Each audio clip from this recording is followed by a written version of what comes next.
So, Ginebra at saka Converge in San Fernando, Pampanga.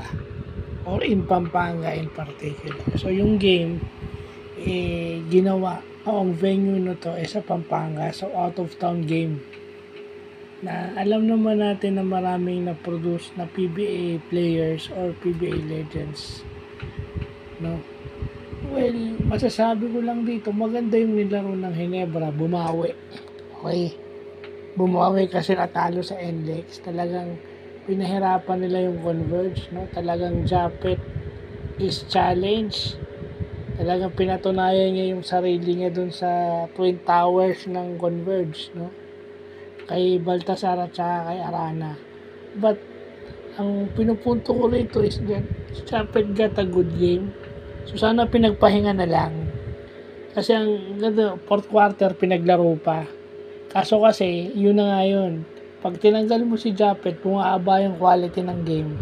So, kailangan mo siya ibalik. So, anong nangyayari? Sabi nila, cramps daw. Hopefully, cramps lang. Cramps lang yung kay Japet. I hope wala masyadong serious injury. Well, that's the thing. Dahil walang big man na pwedeng asahan talaga yung Ginebra.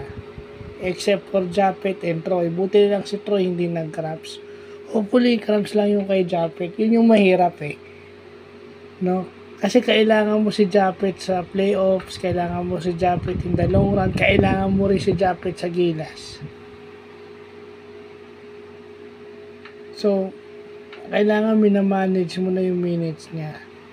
So, kailangan itong si Adamo, sa iba pang big man, sila Raymond Aguilar, yung iba pang bigs, kailangan ito ma-develop.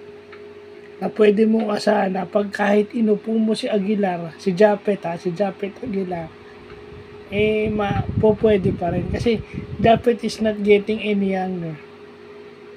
So, swerte pulikat lang. Hindi naman sana na-injured. So, yun. No? Hindi kung doon nga sa mga batang player, inaalagaan mo yung minutes. Mas lalo na sa mga player na katulad ni Japet na matagal na naglalaro.